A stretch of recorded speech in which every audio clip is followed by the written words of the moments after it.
TJ the Good For You Guy, and I'm here with Kirsten Shockey. Hope I said that right.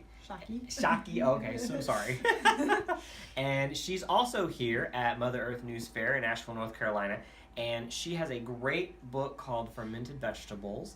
And tell us what got you really into the fermented vegetable movement, I'll say, because it's actually becoming quite a movement out there. It is. Well, I was an early adopter, but not because I just discovered it on my own. It came in the form of a crock of bubbling sauerkraut under the Christmas tree. Oh, wow. Yeah, my mom, she discovered Sally and Fallon's Nourishing Traditions book, and so that year, it was 1999, so it's been a while. There was a cookbook and kraut under the Christmas tree, and I had little kids at the time, and they were a little concerned about the smell. They're like, why is there this smell under the Christmas tree? Exactly. And so, yeah, we just, for many years, we just made it, just for the family, and mostly just sauerkraut, just plain sauerkraut. And then we have a small farm in Southern Oregon, and we were looking for a farmstead business or something we could do, and it's like, hey, I can make sauerkraut. And so we did, and then as we were doing that, and as I was working with the local farmers, it was really wonderful to play with all the vegetables, and we realized, wow, they all ferment well, and they make such incredible flavor. It's such a new ingredient, and at the market, this was about 5 or 6 years ago, and so it wasn't cool and hip yet. In fact, people would be lured in by the beautiful colors in our booth, and then if they saw that they were looking at sauerkraut and it kind of scared them, they'd start backing up, and it was like, but anyway, usually once they tried it, they were like, oh, this is not what we thought it was. And we did a lot of educating, a lot of like, I've heard this is good for me, can you explain? And so that's where the book came from, because it became something to it became help sort people of understand. A love, but then became kind of a way of educating people too at the same time, which I think is huge, especially in today's society, because a lot of people think, I've talked to a few people, and they think that fermented foods is, oh, that's canning, right? And it's not actually. It's actually different. And explain, it is kind of a way of saving your food. Oh, right? for sure. Just like canning and stuff is, but there is a difference to it. So explain a little bit about that difference of fermentation versus canning, sort of thing, and why it's so healthy for you, actually. Yeah, so you're right. Fermentation is a preservation technique like canning. The difference is preservation is ancient. We've been preserving with fermentation for longer than we know. Really, we don't really know the exact dates of when humans started that. And what you're doing is you are taking the vegetable, which is sort of a base, and you're acidifying it, but you're not doing that. The little bacteria are doing that for you. They're your little processing team. And they're going in and they're eating the carbs and the starches and the sugars, and they're acidifying them. And once it's acidic, the cool thing happens is nothing bad can live in there, and that's what preserves it. Now, the interesting thing, too, about fermented foods, at least a majority of them, is you mentioned acidic, but when you eat them, they become alkaline in your system, right. Which is pretty impressive, because a lot of people think acidic, and, I tell people eat more alkaline foods, but then I'll tell them eat more lemons and pineapple, and they're like, yeah, but that has acids in it. And I said, except for, it's like apple cider vinegar, but you tell people to do that, and it's actually very alkalizing for the system, which is extremely healthy, for the body, too. So what would be the health benefits, really, of the fermented vegetables and things like that? Like, what is going to drive people to really want to go in that direction for their health? Well, the first one is sort of the poster boys of fermented foods is they're chock full of probiotics. So probiotics. So the study that somebody's done that everybody likes to talk about is 1 tablespoon of kraut, or 1 big scoop of kraut has more probiotics than a whole bottle of the pills themselves. And they're cheap and easy to make, and now you're getting your probiotics in a delicious food.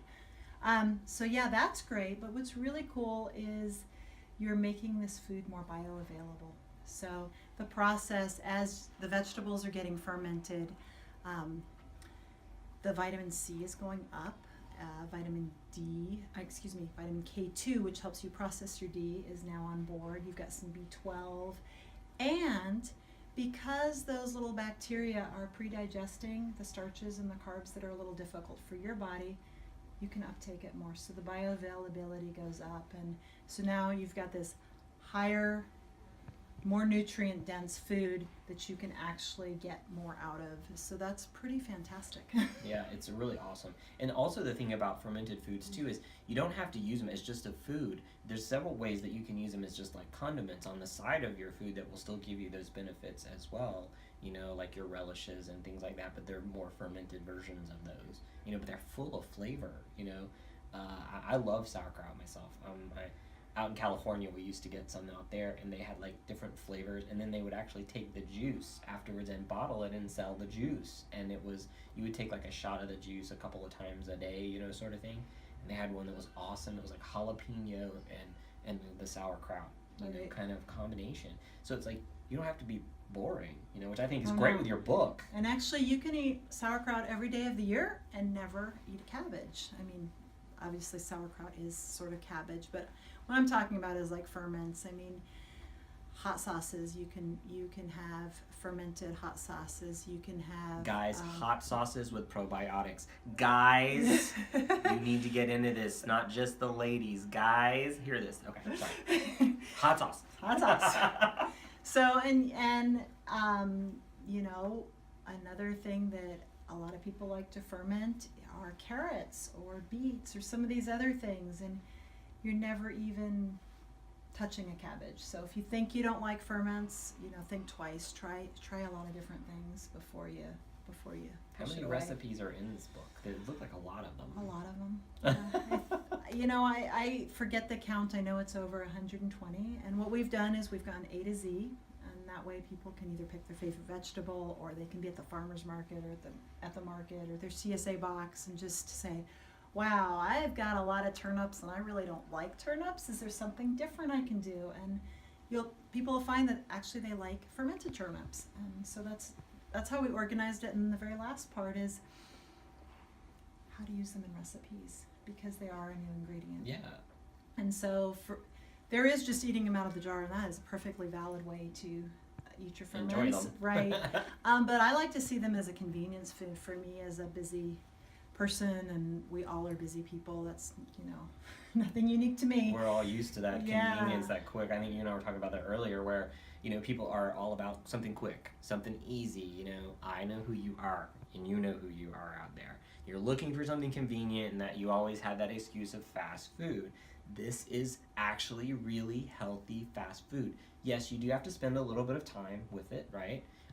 But at the same time, you're going to get something really healthy that you can store, and it keeps for a while. Absolutely. You know? And you don't need to cook. I mean, there's no cooking. You're chopping some vegetables. What you want to do is you're getting the salt to release the brine, and then you're stuffing those into a vessel, usually a jar.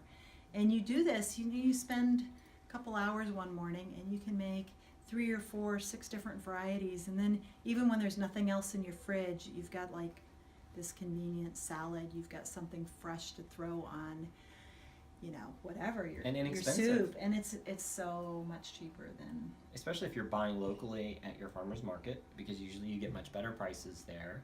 And it's also a way, like I think you were mentioning earlier when we were talking too, that it's a way, like if you go to the farmer's market or you go somewhere and there's, you know, those vegetables, you're like, it looks kind of old, it's been there a little while, but you could get those and actually save them. You can extend their life through the fermentation process, right? Mm-hmm. Or when you brought home that thing that you loved one day at the farmer's market, and then the next week it's, you know, kind of still sitting there, and you're like, what you don't want to use it when it's really old, but you do have a little bit of latitude, and you can really bring new life to it. And what I love is in the winter time, you know, if you are somebody that tries to eat a little bit locally and seasonally, in the winter time you just get this rush of like spring flavor when, you know, when it's just like it's like not outside. Another potato. That's why I'm in Florida. Although we have like 2 weeks of cold weather, and that's about it. But you know, it's cold. Yeah, 60. Of course, for us that's cold, right?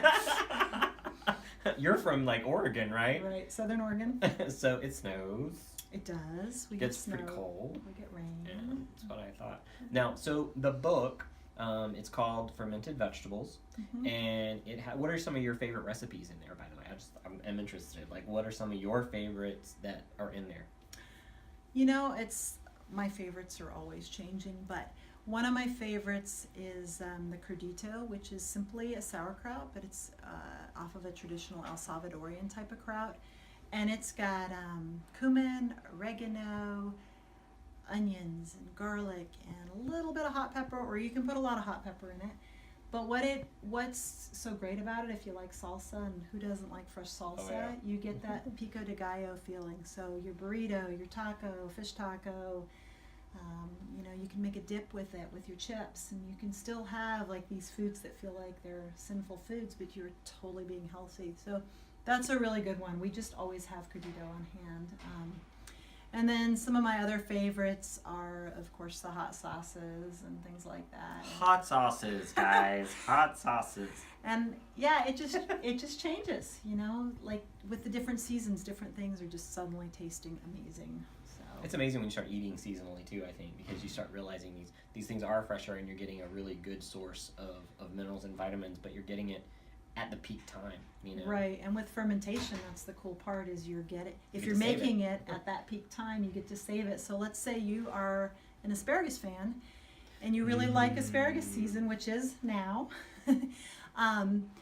then you can make yourself a bunch of asparagus pickles, and then, you know, Thanksgiving and Christmas, when you really can't buy fresh asparagus, like it's not really fresh because it's from far away, you just pull out these pickles, and, you know, all your neighbors and friends are going to think you're amazing. And they have the probiotics, which is great. You've saved that really freshness that you got in the spring. Yeah, so, that's just phenomenal, awesome. So, okay, you have a website as well. What's the website name? The website is fermentista.kitchen. So Fermentista, I like that. Fermentista. Is that your Facebook page as well? It is, yeah. So look for her Facebook page as well. Fermentista's Kitchen. And I think we're Instagram at Fermentista. Fermentista. Kitchen. Fermentista's Fermentista Kitchen. Yeah. So take a look at those and subscribe and like us as well. So is there anything last that you'd like to tell our viewers before we sign off? For this is actually the last interview we have here at the fair, because they're getting ready to close it down. But. Yeah, go forth and ferment. Yeah, you got this. You can't kill yourself with it. It's a safe, wonderful, healthy process. And easy and inexpensive, which I think is great. Yeah, all of it. Thanks so much, guys, for joining us here this year at the 2016 Asheville Mother Earth News Fair, actually. And we really appreciate you joining us, and I hope you will see you back here again next year. And thank you so much, Kirsten, for joining us today. Yeah. Have a great afternoon, and we'll see you again soon.